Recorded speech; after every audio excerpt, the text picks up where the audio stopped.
আল্লাহু আকবার,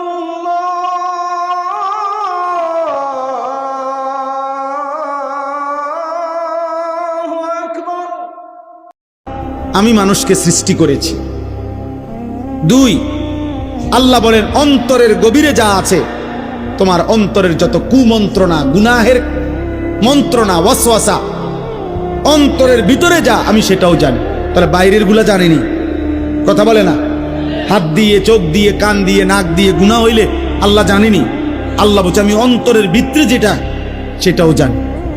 3, ওয়া নাহনু আকরাবু ইলাইহি মিন হাবলিল ওয়ারিদ। আল্লাহ তাআলা বলে বান্দা তোমার শিরা উপশিরা, শরীরের উপরে পশম, এরপরে চামড়া, এরপরে গোশত, এরপরে রক্ত, এই রক্ত সঞ্চালন হয় শরীরের মধ্যে। কতগুলো শিরা উপশিরা আছে যেগুলোর মাধ্যমে স্যালাইনের তারের মতো সারা দেহে রক্ত সঞ্চালন হয়। এগুলোর কোনো একটা কোণা, একটা রগ ছিঁড়ে গেলে পুরা দেহের রক্তের সার্কুলেশন বন্ধ হয়ে যাবে, কিছুক্ষণ পরে লোকটা মারা যাবে। হ্যাঁ, এইটারে বলে ওয়ারিদ। এই যেই রগগুলোর মাধ্যমে, ওই উপরের এগুলো না, রক্তের সাথে মিশ্রিত যেই রগগুলোর মাধ্যমে মানুষের দেহে রক্ত সঞ্চালন হয়, শিরা উপশিরা, আল্লাহ তাআলা বলেন ওইগুলো তোমার দেহের ভিতরে যত কাছে, আমি আল্লাহ তোমার তার চাইতে বেশি কাছে। ওয়া নাহনু আকরাবু ইলাইহি মিন হাবলিল ওয়ারিদ। আমি বান্দা তার চাইতে কাছে। ওমা তাকুনু ফি শা'নিন ওমা তাতলু মিনহু মিন কুরআনিন ওয়ালা তা'মালুনা মিন আমালিন ইল্লা কুন্না আলাইকুম শুহুদান। আল্লাহ বলে বান্দা তুমি যখন যেখানেই থাকো না কেন, আমার কোরআন যেটুকুই পড়ো না কেন, তুমি যেই আমলই করো না কেন বান্দা, যখন তা করতে থাকো আমি আল্লাহ তোমার সামনেই থাকি। ইজ তুফিদুনা ফি, আমি আছি তো বান্দা। আয়াহসাবু আল্লাম ইয়ারাহু আহাদ। আল্লাহ বলে বান্দা, আমার বান্দা কি ভেবেছে তাকে কেউ দেখে না? আমগরে কেউ দেখে না, দেখে না? হ্যাঁ, কে? আরো জোরে বলো, আরো জোরে বলো, জোরসে বলো, আল্লাহ।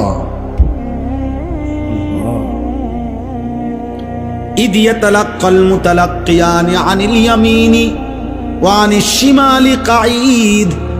আল্লাহ বলেন আমি তো আছি বান্দা, সাথে সাথে ডানে বামে 24 ঘন্টা 2 জন ফেরেশতা আছে, আছে কিনা? মা ইয়ালফিজু মিন কাউলিন ইল্লা লাদাইহি রাকিবুন আতীদ। আল্লাহ বলেন এর অতিরিক্ত তোমার জবান দিয়ে, এই 2 ঠোঁটের মাঝখান দিয়ে যা কিছু উচ্চারণ হয়, ভালো কিংবা মন্দ, দরকারি কিংবা বেদরকারি, জিকির কিংবা গালি, ভালো কিংবা মন্দ যাই বের হয়, আরেকজন সদা তৎপর চৌকান্না ফেরেশতা তোমার কথা এবং জবানের উচ্চারণগুলো লিখছে। এই 5টা আল্লাহ বলেন আমি তোমাকে বানিয়েছি, আমি তোমার অন্তরের ভিতরেরটাও জানি, আমি তোমার ভিতরের রগ ও রেশারও কাছে, আমি আল্লাহর 2 জন ফেরেশতা ডানে বামে আছে, আমি আল্লাহর আরেকজন ফেরেশতা তোমার জবানের উচ্চারণ লেখে। এই বেষ্টনীর মধ্যে অবস্থায় ওয়াজাআত সাকরাতুল মাউতি বিল হক, একদিন সত্য সত্য তোমার মৃত্যু যন্ত্রণা চলে আসবে। কামে লাগাইলেও আসবে, নষ্ট করলেও আসবে। যালিকা মা কুনতা মিনহু তাহিদ, এই মৃত্যু থেকেই তুমি পলায়ন করেছিলে। অতএব আল্লাহ বলেন তুমি কামে লাগাও আর নষ্ট করো, তুমি হায়াত আমলে কাটাও আর নাফরমানিতে কাটাও, আমার এই প্রহরা, আমার এই ব্যবস্থাপনা, আমার ফেরেশতাদের এই লেখনী, আমার জবানের এই ফেরেশতার এই লিখনির মাঝখান দিয়েই তোমার এই মৃত্যু যন্ত্রণা শুরু হবে। আর তুমি মরে যাবা, কবরে যাবা, একদিন হাসরের ময়দানে তোমার এই জিন্দেগির ভালো কিংবা মন্দের হিসাব হবে। আর তুমি তখন জানতে পারবা যে তোমার জিন্দেগি কি করা উচিত ছিল, কি করা উচিত ছিল না। কিন্তু সেদিন বুঝবা, লাভ হবে। হবে? কথা বলে না হবে? ইয়াউমা ইযিন ইয়াতাযাক্কারুল ইনসান ওয়া আন্না লাহুদ যিকরা। আল্লাহ বলেন সেদিন সব মনে পড়বে, কিন্তু মনে পড়ে কি লাভ? এজন্য রাত গভীরে আমি অনুরোধ করলাম সবাই আমরা ইনশাআল্লাহ দিন মানব, আল্লাহকে মানব, ঠিক আছে ইনশাআল্লাহ? 5 ওয়াক্ত নামাজ পড়বো তো ইনশাআল্লাহ? ফজরের নামাজ আলাদাভাবে বলেন। ফজরের নামাজ কোন নামাজ? ফজরের। রাসূলুল্লাহ সাল্লাল্লাহু আলাইহি সাল্লামের একটা সুন্নাত আমল করার চেষ্টা করো। উঠো না ভাই, দোয়া করে ওঠো।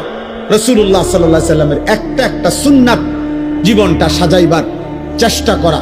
নবীজির একটি সুন্নাত দামি।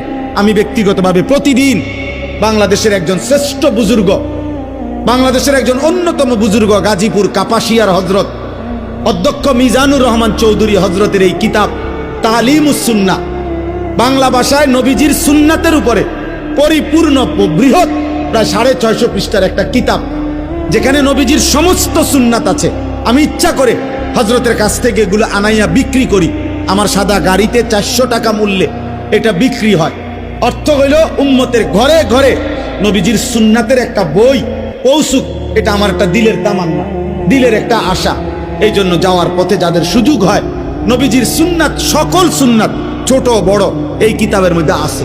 প্রায় 650 পৃষ্ঠা ব্যাপী একটা বই, 400 টাকা মূল্যে। যার সুযোগ হয় যাওয়ার সময় কিনে নেওয়ার চেষ্টা করবেন। আল্লাহ তাআলা আমাদের সবাইকে তৌফিক দেন। আল্লাহ তাআলা এই মাদ্রাসা কবুল করেন। আজকের এই বর্ণাঢ্য আয়োজন আল্লাহ তাআলা বরকত দান করেন। কিশোর নওজোয়ান তোমরা আগামীর ইসলামের জন্য ভাববা, আল্লাহ তোমাদেরকে তৌফিক দান করেন। আমিন। সুবহানাল্লাহ।